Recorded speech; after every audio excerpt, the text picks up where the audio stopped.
Hello students, आज हम communication की प्रोसेस और उसके जो भी अलग अलग टाइप के मॉडल्स हैं उनका हम डिस्कशन करेंगे। तो चलिए स्टार्ट करते हैं कम्युनिकेशन से। कम्युनिकेशन का आपने प्रीवियस वीडियो में आपको मीनिंग पता चल गया होगा, कम्युनिकेशन होता क्या है। चलिए थोड़ा सा डिस्कस कर लेते हैं। संचार एक व्यवस्थित एवं सतत प्रक्रिया है जिसके द्वारा दो या अधिक व्यक्ति अपने विचारों, तथ्यों, अर्थों, भावना, मनोभावना, दृष्टिकोण आदि का आदान प्रदान करते हैं। यानी कि कम्युनिकेशन एक कंटिन्यूस प्रोसेस है जिसके थ्रू टू और मोर पर्सन अपने जो आइडियाज है, अपनी इंफॉर्मेशन है, अपना जो व्यू है उनका एक्सचेंज करते हैं। कम्युनिकेशन का सीधा सा मतलब है टू और मोर पर्सन अपने विचार, अपने थॉट्स, अपने आइडिया का एक्सचेंज करना। चलिए कम्युनिकेशन होता कैसा है और उसमें इंपॉर्टेंट रोल किसका होता है। सबसे पहले यहाँ आप देख रहे होंगे सेंडर एंड रिसीवर। सेंडर कौन होता है? जो संदेश भेजता है, जो मैसेज सेंड करता है, जिसका मैसेज होता है वो होता है आपका सेंडर। रिसीवर, जिसको मैसेज मिला है वो है आपका रिसीवर। सेंडर थॉट्स चैनल के थ्रू रिसीवर तक पहुंचने के लिए अंडरस्टैंडिंग। क्लियर है? कम्युनिकेशन का सीधा सा मतलब आपको समझ आ गया होगा कि कम्युनिकेशन का मतलब यही होता है कि कम्युनिकेशन एक कंटिन्यूस प्रोसेस है जिसमें टू और मोर पर्सन अपने आइडियाज, अपने थॉट्स, अपने व्यू का एक्सचेंज करते हैं। क्लियर है? चलिए अब हम पढ़ते हैं कम्युनिकेशन की प्रोसेस। प्रोसेस में सबसे पहला sender has an idea, sender encodes idea, sender transmit message. Next है चैनल एंड मीडियम्स। नेक्स्ट है receiver gate message, receiver decode message, receiver send feedbacks. अब हम ये टर्मोलॉजी भी पढ़ेंगे। होता क्या है, सेंडर कैसे डिकोड करता है, रिसीवर कैसे सेंडर कैसे एनकोड करता है, रिसीवर कैसे डिकोड करता है, मैसेज को किस चैनल के थ्रू भेजते हैं। क्लियर है? तो सबसे पहले सेंडर हैज एन आइडिया। जो सेंडर होता है वो कौन होता है? जिसके दिमाग में थॉट आया, जिसकी इंफॉर्मेशन है, जो इन मैसेज को भेजना चाहता है वो है आपका सेंडर। तो सबसे पहले प्रोसेस में आएगा कि सेंडर के पास एक आइडिया आया। नेक्स्ट सेकेंड स्टेप में है सेंडर डिकोड्स आइडिया। सेंडर ने अपने मन में कोई या फिर कोई शारीरिक मुद्रा या फिर आपकी बॉडी लैंग्वेज के हिसाब से कुछ मैसेज क्रिएट किया, आइडिया आया उसको। उसके बाद उस मैसेज को उसने एक फॉर्मेट दिया, उसने उसको एनकोड किया ताकि रिसीवर इजीली समझ सके। थर्ड स्टेप में एनकोड करने के बाद सेंडर ट्रांसमिट मैसेज। सेंडर ने अपना जो कम्युनिकेशन का कंटेंट होता है वो है आपका मैसेज। तो मैसेज उसने बनाया, उसने मैसेज बनाते समय अपने व्यूज, अपना फैक्ट, अपना एक्सपीरियंस, इन सब को ध्यान में रखते हुए मैसेज क्रिएट किया। नेक्स्ट है आपका चैनल एंड मीडियम। चैनल क्या होता है? एक सेंडर और एक रिसीवर को जोड़ने का जो वे है, जोड़ने की जो कड़ी है, उसको हम क्या बोलते हैं? चैनल। एक सेंडर का मैसेज रिसीवर तक जाता है सिर्फ और सिर्फ चैनल की बदौलत। चैनल हम कैसा भी ले सकते हैं, फोन पर बात करके हम अपना मैसेज भेज सकते हैं, रिटर्न में कर सकते हैं, हम अपने कुछ भी ले सकते हैं जिससे हम अपना मैसेज रिसीवर तक पहुंचा सके। नेक्स्ट है आपका रिसीवर गेट मैसेज। प्राप्तकर्ता, यानी प्राप्तकर्ता कौन सा होता है कि सेंडर ने जिसको मैसेज दिया है, जिसके पास मैसेज आया है, तो प्राप्तकर्ता का यही मतलब है कि अब उसको मैसेज मिल गया है। नेक्स्ट स्टेप में रिसीवर डिकोड मैसेज। रिसीवर ने डिकोड किया उसको, यानी अगर उसने किसी सिंबल्स में या फिर किसी डायग्राम के थ्रू कोई मैसेज भेजा है तो उसने, रिसीवर ने उस मैसेज को डिकोड कर दिया, अपनी लैंग्वेज में उसको समझ लिया। लास्ट है आपका फीडबैक। अब रिसीवर ने सेंडर को फीडबैक दिया कि आपका फीडबैक का मतलब यही है कि सेंडर का जो मैसेज है उसका कितना इफेक्ट हुआ रिसीवर पर। देन फीडबैक गया सेंडर के पास। क्लियर है? नेक्स्ट है आपका Shannon Weaver model. Shannon Weaver model का निर्माण प्रसिद्ध वैज्ञानिक क्लॉडी शनन और वॉरेन वीवर ने 1949 में किया था। ये पूरा मॉडल आपके मैथ्स बेस्ड है। इस मॉडल के अकॉर्डिंग सूचना जो भी हम मैसेज भेजते हैं उसकी एक अलग प्रक्रिया है जिसको हम डिस्कस करेंगे। और इस मॉडल में सबसे खास बात यह है कि आपकी सीक्रेसी बनी रहती है, आपकी गोपनीयता बनी रहती है, क्योंकि ये पूरा मैथ्स बेस्ड होता है, इसलिए हर किसी को आसानी से समझ नहीं आता है। सबसे पहला है आपका सोर्स ऑफ इंफॉर्मेशन। इंफॉर्मेशन का सोर्स क्या है, आप कहाँ से सूचनाओं को एकत्रित करते हैं, कहाँ से जो मैसेज है वो लाना है आपको। नेक्स्ट है आपका सेंडर। सूचनाओं को एकत्रित करने के बाद जो व्यक्ति सूचनाओं को रिसीवर तक भेजता है वो होता है हमारा सेंडर। नेक्स्ट है आपका नॉइज यानी शोर। मैसेज भेजने तथा मैसेज रिसीव करने के बीच में जो भी प्रॉब्लम्स आती है हम उनको नॉइज बोलते हैं, शोर बोलते हैं। नेक्स्ट है आपका मैसेज। जो इन्फॉर्मेशन हम सेंडर से एक व्यक्ति से दूसरे व्यक्ति तक पहुंचाते हैं उनको हम मैसेज कहते हैं।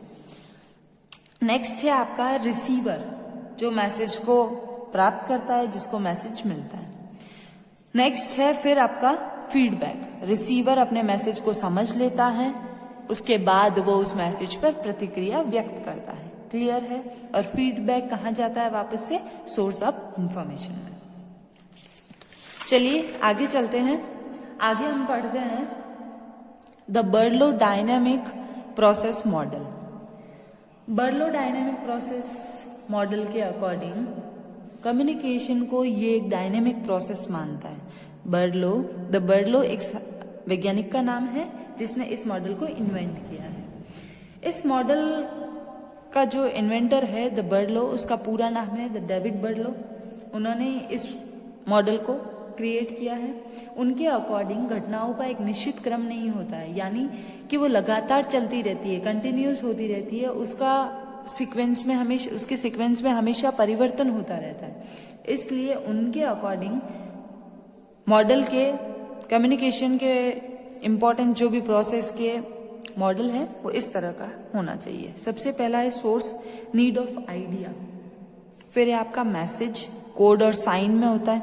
फिर है चैनल, यानी किस चैनल के थ्रू आप भेज रहे हो मैसेज। फिर है आपका डिकोडर, यानी आप डिकोड करने की क्या क्या स्किल्स रखते हैं। फिर है आपके पास रिसीवर, यानी इंफॉर्मेशन रिसीवर ग्रहण करता है। लास्ट है आपका फीडबैक, यानी व्यू और ओपिनियन, आप उस मैसेज के रिगार्डिंग क्या व्यू बनाते हैं। क्लियर है? चले आगे चलते हैं। हम पढ़ेंगे एरिस्टोटल मॉडल। ठीक है, इसमें इस मॉडल में यह दिखाया गया है कि ये बताया गया है कि कम्युनिकेशन के प्रोसेस में सिर्फ इम्पोर्टेंट जो एलिमेंट्स है वो सिर्फ 3 है। एक आपका जो बोलता है, दूसरा जो आपका बोलने वाला जो मैसेज है वो, तीसरा जो आपका उस बोलने वाले या जो भी सुनने वाला है आपका। तो फर्स्ट है आपका स्पीकर जो बोलता है या फिर जो मैसेज देता है। नेक्स्ट है आपका मैसेज, यानी जो मैसेज खुद होता है वो। और लास्ट है आपका जो सुनता है आपके मैसेज को। क्लियर है? चलिए नेक्स्ट हम पढ़ेंगे लॉसवेल मॉडल। लॉसवेल मॉडल जो है ये एक वर्बल मॉडल भी माना जाता है इसको, कि इस प्रोसेस में हम वर्बली या फिर हमारा जो हम किसको मैसेज देंगे, हम क्या देंगे मैसेज, ये सब कुछ डिस्कस किया जाता है। इस मॉडल का प्रतिपादन प्रसिद्ध अमेरिकी वैज्ञानिक लॉसवेल ने किया था, इसीलिए इस मॉडल का नाम लॉसवेल मॉडल है। इसमें किसको संदेश देना है, किसको मैसेज देना है, क्या देना है, किस प्रकार से देंगे, फीडबैक क्या होगा, ये सब कुछ इस मॉडल की प्रोसेस है।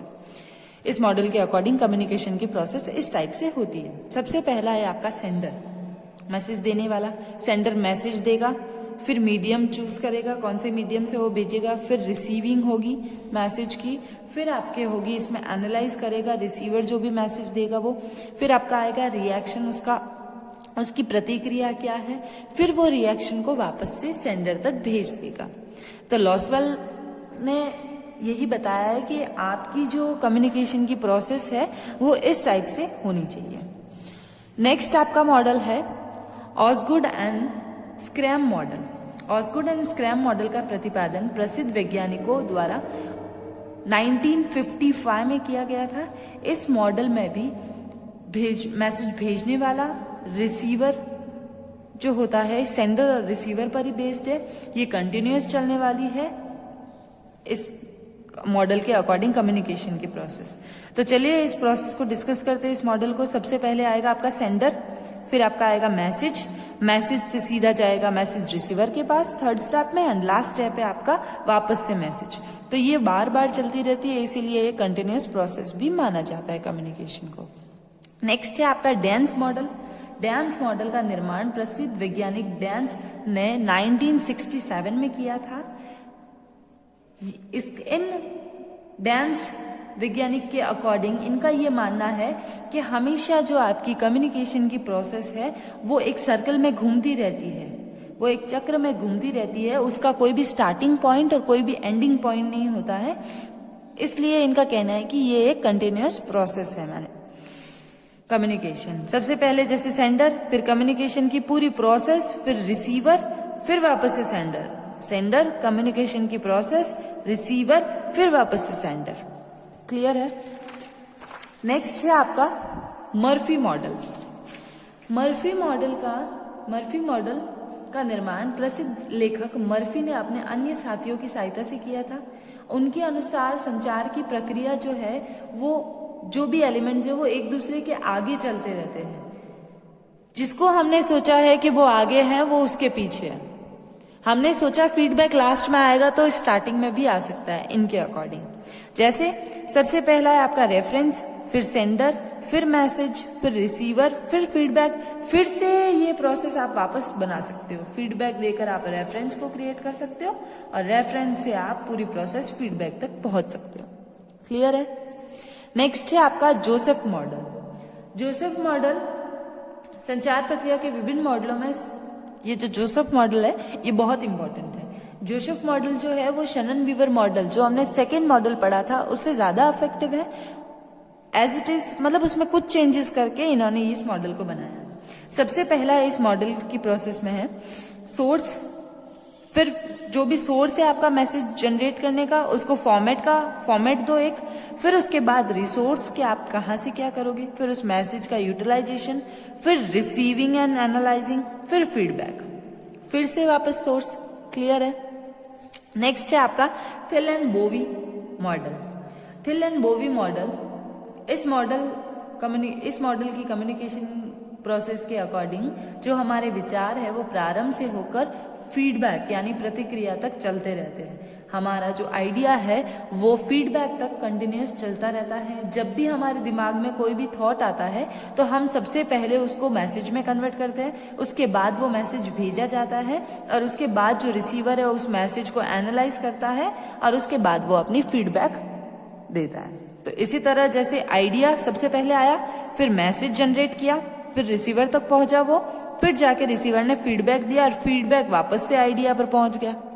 क्लियर है? नेक्स्ट है आपका इंटरपर्सनल मॉडल। इंटरपर्सनल मॉडल हर मॉडल से जितने भी हमने पीछे मॉडल पढ़े हैं सबसे अलग है। इंटरपर्सनल मॉडल में क्या होता है कि दो पर्सन होते हैं। इस मॉडल के अकॉर्डिंग ये मानना है कि हमेशा जो संचार है वो दो व्यक्तियों के बीच में होता है, तो दोनों व्यक्तियों के विचार अलग अलग हो सकते हैं और विचार अलग अलग होने के बावजूद भी कुछ ऐसे पॉइंट्स या कुछ ऐसा बिंदु आता है जहां पर दोनों व्यक्तियों के विचार आपस में मिलते हैं। तो देखो यहाँ पर मैंने एक ड्रॉ बनाया है जिसमें यहाँ लिखा है ए, यहाँ लिखा है बी। ये दोनों के थॉट्स है, ये जो ब्लैंक है वो दोनों के थॉट्स है, पर ये जो लाइनिंग किया हुआ है ये यहाँ पर इनके जो थॉट्स है वो सिमिलर है। ये दोनों के थॉट्स अलग अलग है। इसमें डॉट डॉट डॉट डॉट बना देते हैं हम, इसमें आप लाइंस छोटी छोटी लाइंस बना दो। दोनों के थॉट्स अलग है पर एक पॉइंट, ये वो एक ऐसा पॉइंट है जहां पर दोनों पर्सन के थॉट सिमिलर है। क्लियर है? नेक्स्ट है, हम आगे बढ़ते हैं। नेक्स्ट है आपका कैलिबर मोड। कैलिबर मॉडल में क्या कहा गया है कि इस मॉडल के अनुसार जब संदेश का सही अर्थ नहीं निकाला जाता है तब तक संदेश प्रभावी नहीं हो सकता। संदेश तभी प्रभावी होगा जब संदेश को भेजने वाले और प्राप्त करने वाले उसका अर्थ एक ही निकालें। यानी इस मॉडल के अकॉर्डिंग ये कहा जाता है, ये माना जाता है कि कम्युनिकेशन का जो भी मैसेज है, मैसेज का तब तक सही अर्थ नहीं निकाला जाता है जब तक संदेश भेजने या फिर मैसेज तब तक इफेक्टिव नहीं होता है जब मैसेज भेजने वाला जो सेंडर है और जो रिसीवर है दोनों एक ही अर्थ में समझे। जैसे मैंने एक एग्जांपल देती हूँ, जैसे मैंने आपको कहा, मैंने आपको एक मैसेज भेजा कि आप अपनी नोटबुक में कम्युनिकेशन के नोट्स बनाइए। मेरा मतलब क्या था कि आप नोट्स बनाओ। आपने उस मैसेज को रिसीव किया और आपने मतलब निकाला कि हम कम्युनिकेशन की टॉपिक पढ़े, तो यहाँ पर अर्थ सेम नहीं निकला ना। क्यों नहीं निकला? क्योंकि रिसीवर ने और सेंडर का जो मीनिंग है, जो सोचने का तरीका है, वो दोनों का अलग अलग है। तो कम्युनिकेशन के प्रोसेस में यही कहा गया है कि कम्युनिकेशन तभी इफेक्टिव होगा जब दोनों, जो सेंडर और रिसीवर दोनों पार्टी है, वो दोनों मैसेज को एक ही अर्थ में समझे। नेक्स्ट है आपका ट्रांसफर मॉडल।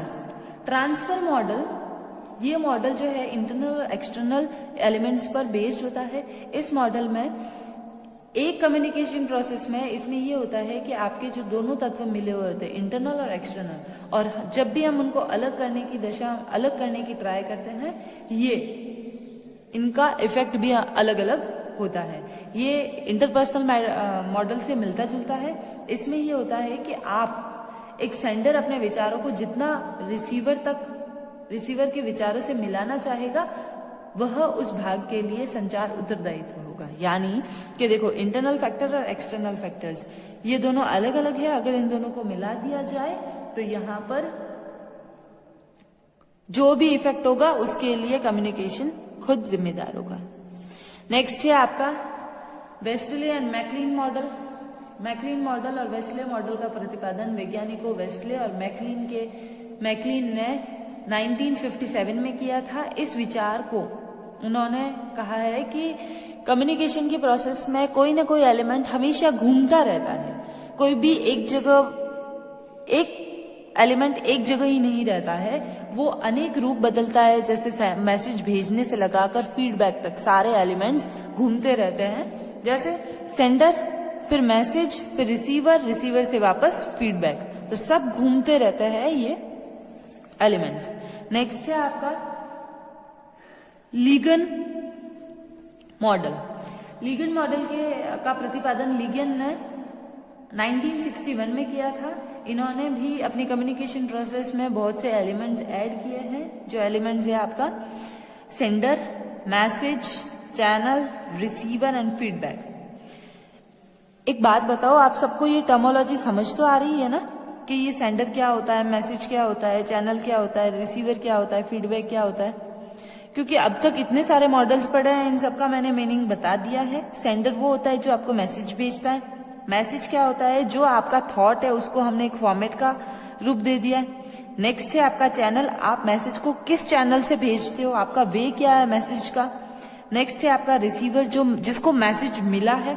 फिर है फीडबैक, जो रिसीवर मैसेज देखने सुनने के बाद उस मैसेज के रिगार्डिंग बनाता है। क्लियर है? नेक्स्ट है आपका गार्बनर मॉडल।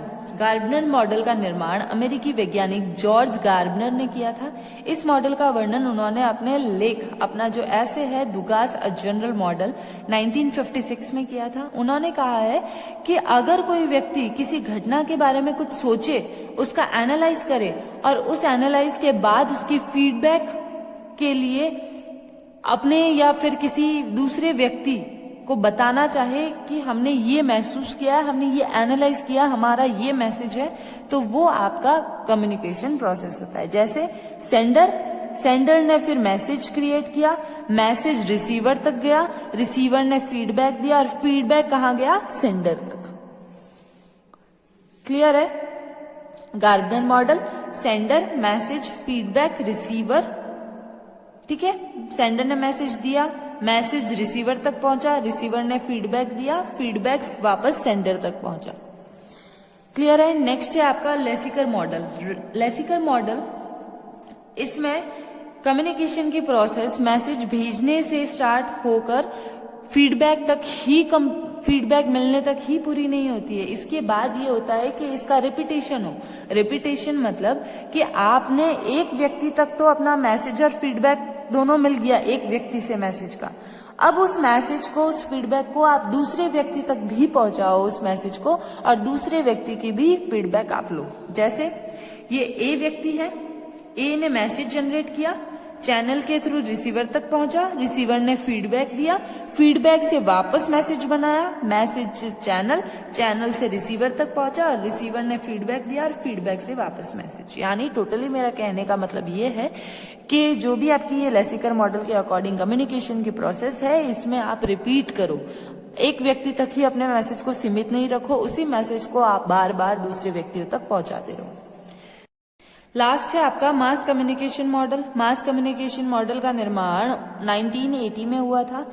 इसके according source, sender, message, receiver और फीडबैक में ही कम्युनिकेशन की प्रोसेस होती है। इस मॉडल के अकॉर्डिंग सोर्स से सेंडर ने मैसेज बनाया जो रिसीवर तक पहुंचा, रिसीवर ने अपना फीडबैक दिया जिससे सोर्स क्रिएट हुआ। क्लियर है, समझ आया? चलिए आज की क्लास हम यहीं खत्म करते हैं। Thank you.